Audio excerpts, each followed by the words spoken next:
तो G20 को लेकर उत्तराखंड की धरती कितनी उत्साहित है और G20 से देश का मान कैसे बढ़ता हुआ देख रहे हैं आप?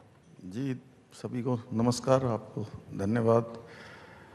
मैं सबसे पहले तो G20 की जो बात आपने करी है, देखिए पहले G20 के जो इस प्रकार के जो आयोजन होते थे, उन आयोजनों के बारे में पता भी नहीं लगता था कि हो गए, दिल्ली में हो गए, मुंबई में हो गए या कुछ बड़े शहरों में हो जाते थे। लेकिन इस बार पहली बार देश के कोने कोने में, देश के छोटे छोटे शहरों में G20 के आयोजन हुए हैं और इससे भारत की जो साख है, पूरे भारत के बारे में पूरी दुनिया को पता लगा है कि भारत पूरी तरह से शक्तिशाली भारत बन रहा है, समृद्ध भारत बन रहा है, समरस भारत बन रहा है। पूरी दुनिया ने भारत को नज़दीक से देखा है। एक ये बड़ी उपलब्धि मैं कहूँगा हमारे देश के यशस्वी प्रधानमंत्री माननीय मोदी जी की है कि उन्होंने इसको जन जन का G20 बनाया, लोगों के बीच में लेकर गए। और जहाँ तक उत्तराखंड की बात है, उत्तराखंड में हमको एक आयोजन नहीं, दो नहीं, बल्कि तीन तीन आयोजन का अवसर मिला। और एक आयोजन तो मात्र 25 दिन का समय मिला रामनगर में, जो PSA लेवल की बैठक थी पूरी दुनिया की G20 की, और बहुत शानदार बैठक हुई। और दुनिया के जितने भी वैज्ञानिक आए थे वो बहुत ही अच्छा अनुभव उत्तराखंड का लेकर गए। उत्तराखंड को देखा, यहाँ की जो संस्कृति है उसको देखा, हमारे यहाँ पर मातृशक्ति के द्वारा जो काम किए गए हैं उन कामों को देखा। और कुछ ग्रामीण क्षेत्रों का भी उन्होंने भ्रमण किया, गंगा जी की आरती की, हमारे यहाँ के सुंदर पहाड़ों को देखा, वादियों को देखा। और हमको जो है एक वो ब्रांड एम्बेसडर मिले हमारे। उन्होंने कहा कि हम पूरी दुनिया में जाकर, अपने देशों में जाकर, कि उत्तराखंड इतना सुंदर है, इतनी यहाँ की नैसर्गिक सुंदरता है, यहाँ की एक सांस्कृतिक धरोहर है, वो सभी को बताएंगे। लेकिन मुख्यमंत्री जी, कुछ चुनौतियों का सामना, इससे पहले कि हम आगे बढ़ें, ये बाढ़ बारिश की वजह से जो परिस्थितियां खराब हुई, लगभग कितना नुकसान हुआ है और कैसे इससे पार आप पाएंगे, उस बारे में अगर दर्शकों को बताएं।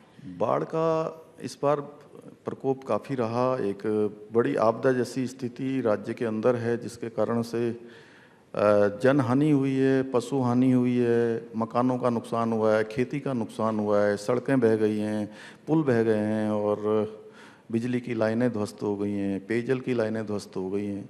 एक बड़ा मैं समझता हूँ कि 1000 करोड़ रुपये से भी ज़्यादा का हमारे यहाँ नुकसान हुआ है और अभी भी स्थिति सामान्य नहीं हुई है। बहुत सारी जगह पर पूरी सड़क की सड़क बह गई हैं, भूस्खलन बड़े क्षेत्रों पर हुआ है। अभी तो हमारी यही है कि धीरे धीरे पहले हम पहले जैसी स्थिति में आएँ, जनजीवन सामान्य हो और जो आपदा से हमारे पीड़ित हैं, प्रभावित हैं, उन सभी को कुछ राहत दे पाएँ, कुछ उनको मदद कर पाएँ, उस दिशा में हम लोग लगे हैं। 1000 करोड़ का नुकसान आप बता रहे हैं, कई सड़कें पूरी की पूरी कट गई, बह गई दिख रही हैं। स्थिति सामान्य होते हुए आपको कितना लगता है वक्त लग जाएगा? अभी बरसात चल रही है, मानसून अभी सक्रिय है। इसके मानसून के कम होने के बाद ही जो स्थितियाँ रिस्टोर हो पाएंगी। और केवल हरिद्वार ज़िले में मैं आपको बताऊं कि 21,000 हेक्टेयर से भी ज़्यादा जो गन्ने की फसल है वो पूरी तरह से ख़राब हो गई है। पूरा उसमें जल भराव हो गया है। ऐसे ही कई सारे मकान ध्वस्त हो गए हैं, सड़क चली गई हैं, बहुत नुकसान हुआ है इस बार। अब आते हैं सर कुछ ऐसे एडमिनिस्ट्रेटिव फैसलों पर जो आपने उत्तराखंड में लिया है। शुरुआत कुछ अच्छे सवालों से कर लेते हैं। पर्यटकों को लेकर आपने ऑपरेशन सेवा और भी बहुत सारे पर्यटकों को लाने के लिए आपने कहा G20 भी मेरे लिए वो ब्रांड एम्बेसडर्स बनेंगे। पर्यटन को आप बढ़ावा दे पाएं। उत्तराखंड तो देवभूमि है, इतनी खूबसूरत है, लेकिन पर्यटकों की नज़र पे चढ़े, इसके लिए क्या किया है अभी तक आपने? नहीं, देखिए पर्यटकों के लिए एक तो सबसे बड़ी बात क्या है कि हमारे यहाँ रोडों का जो इंफ्रास्ट्रक्चर है, रोडें जो है अच्छी बनी हैं। 4 धाम ऑल वेदर रोडें बहुत शानदार बन गई हैं। और आज 4 धामों पर जाना हो या हमारे अन्य स्थानों पर जाना है, सड़क यहाँ से अच्छी हो गई। और इसके साथ साथ दिल्ली से देहरादून की सड़क अच्छी हो गई, देहरादून से हरिद्वार की अच्छी हो गई, हरिद्वार से हमारे उत्तराखंड के अंदर अन्य जगहों को जाने वाले, चाहे ऋषिकेश को जाना हो, ऋषिकेश से बद्रीनाथ जाना हो, या हरिद्वार से हमारा ऊधम सिंह नगर जाना हो, या रुद्रपुर से पिथौरागढ़ जाना हो, सभी जगह पर आज अच्छी सड़क होने के कारण से लोगों को जो है एक सुविधाजनक रास्ता मिला है, सुविधाजनक स्थान मिले हैं, आने जाने में सहूलियत हुई है। इसके साथ साथ हवाई सेवाएं देहरादून से आज हमारे यहाँ पर 36 फ्लाइटें रोज़ फ्लाइट करती हैं। तो ये भी जो है लोगों के लिए आने के लिए बहुत सहूलियत वाला है। और हम आगे आने वाले समय के लिए भी, चूँकि अब पर्यटन हम बढ़ाने पर जोर दे रहे हैं, लेकिन इसके साथ साथ इंफ्रास्ट्रक्चर पर भी जोर दे रहे हैं कि जितने हमारे यहाँ पर्यटक पिछले साल आए उससे ज़्यादा इस साल आए हैं। चार धाम यात्री जो पिछले साल हमारी 47 लाख की संख्या थी, इस बार अभी तक अगस्त माह तक 15 अगस्त तक 38 लाख लोगों ने अभी तक चार धाम के दर्शन कर लिए हैं। अभी यात्रा हमारी बची हुई है, अगस्त का महीना चल ही रहा है, सितंबर अक्टूबर पूरा ही है, तो ये 50 लाख से ऊपर की संख्या जाने वाली है। तो इसलिए हर साल हमको एक तो मैं बताऊं कि पर्यटकों के लिए जो इंतजाम है वो तो करना ही है, चाहे वो पार्किंग हो, चाहे सड़कें हों या अन्य व्यवस्थाएं हो, आवास हो। इसके साथ साथ आने वाले सालों के लिए 25 साल में हर साल ये जो संख्या बढ़नी है उसके हिसाब से हम इंफ्रास्ट्रक्चर तैयार कर रहे हैं और एक रोड मैप बनाकर उस पर काम कर रहे हैं। अभी धामी जी के उत्तराखंड में अगर कोई चीटिंग करता हुआ पाया जाए, शिक्षा के क्षेत्र की बात कर रही हूँ, तो 10 साल के जेल का प्रावधान आपने किया है, नकल विरोधी कानून। इसकी वजह क्या थी? पिछले एक दशक से भी ज़्यादा समय से नकल को लेकर लगातार आप लोग समाचार पत्रों में भी आता था, और जो बच्चे मेहनत करते थे, पढ़ाई लिखाई करते थे, जिनके गरीब माता पिता अपने बेटे को, बेटियों को कोई दूध बेच के, कोई सब्जी बेच के, कोई अपने घर का अनाज बेचकर, अपनी दुकान बेचकर या छोटी मजदूरी करके पढ़ाते लिखाते थे। वो बड़ी मेहनत करके बच्चे अपने एग्ज़ामों में पार्टिसिपेट करते थे, लेकिन उनका नंबर नहीं आता था। फिर ये होता था कि अभी पर्चा लीक हो गया, पेन ड्राइव में नकल हो गई, या क्वेश्चन बैंक पहले ही लीक हो गया, कुछ लोगों को पहले से उनकी सेटिंग हो गई। ये काम चलता रहता था हर बार इसकी शिकायत आती थी, लेकिन कार्रवाई नहीं होती थी। मेरे समक्ष भी ये बात आई और हमने तय किया कि ये इस पर कहीं भी अगर कोई बात है तो हम इसकी पहले जांच करेंगे। जांच की गई तो जांच में ये आया कि नकल होती है। हमने कहा नकल होती है तो इस पर कार्रवाई होनी चाहिए, और कार्रवाई करी। 80 लोग इसमें जेल में गए, 80 लोग इसमें पकड़े गए, और इतने से भी नकल नहीं रुकी।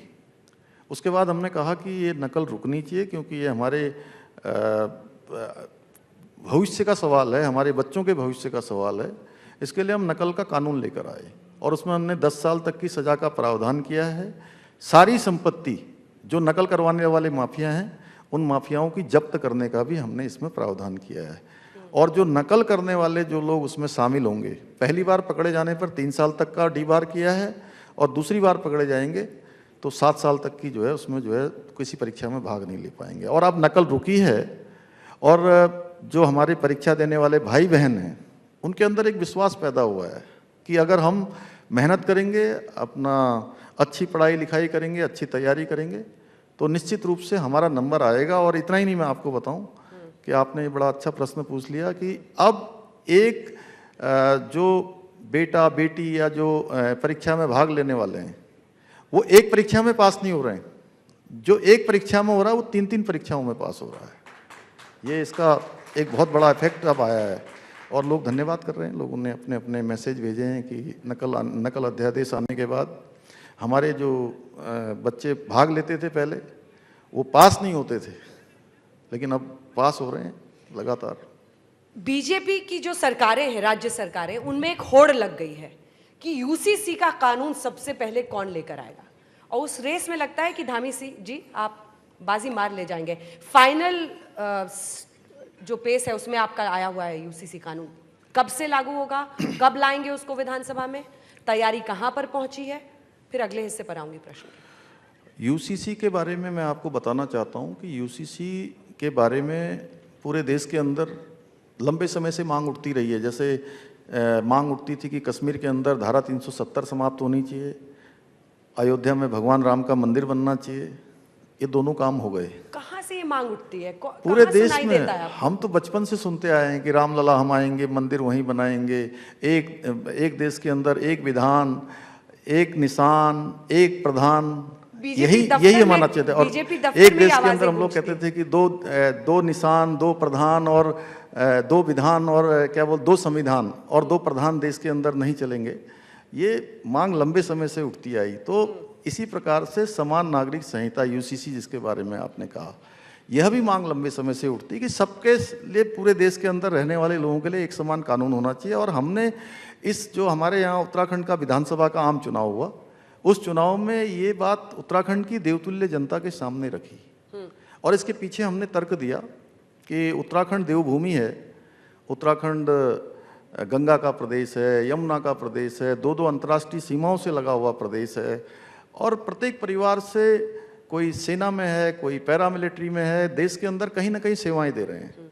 इसलिए उत्तराखंड के अंदर रहने वाला कोई भी किसी पंथ का हो, समुदाय का हो, किसी जाति का हो, उन सब के लिए एक समान कानून होना चाहिए। और उत्तराखंड की देवतुल्य जनता ने इस पर मोहर लगाई और उत्तराखंड के इतिहास में पहली बार ऐसा हुआ कि किसी भी सरकार को, किसी पार्टी को लगातार दूसरी बार सरकार में आकर सेवा करने का अवसर उन्होंने हमको दिया। उत्तराखंड की देवतुल्य जनता ने ही हमारा मार्ग प्रशस्त किया और हमने यूसीसी के लिए कमेटी बनाई।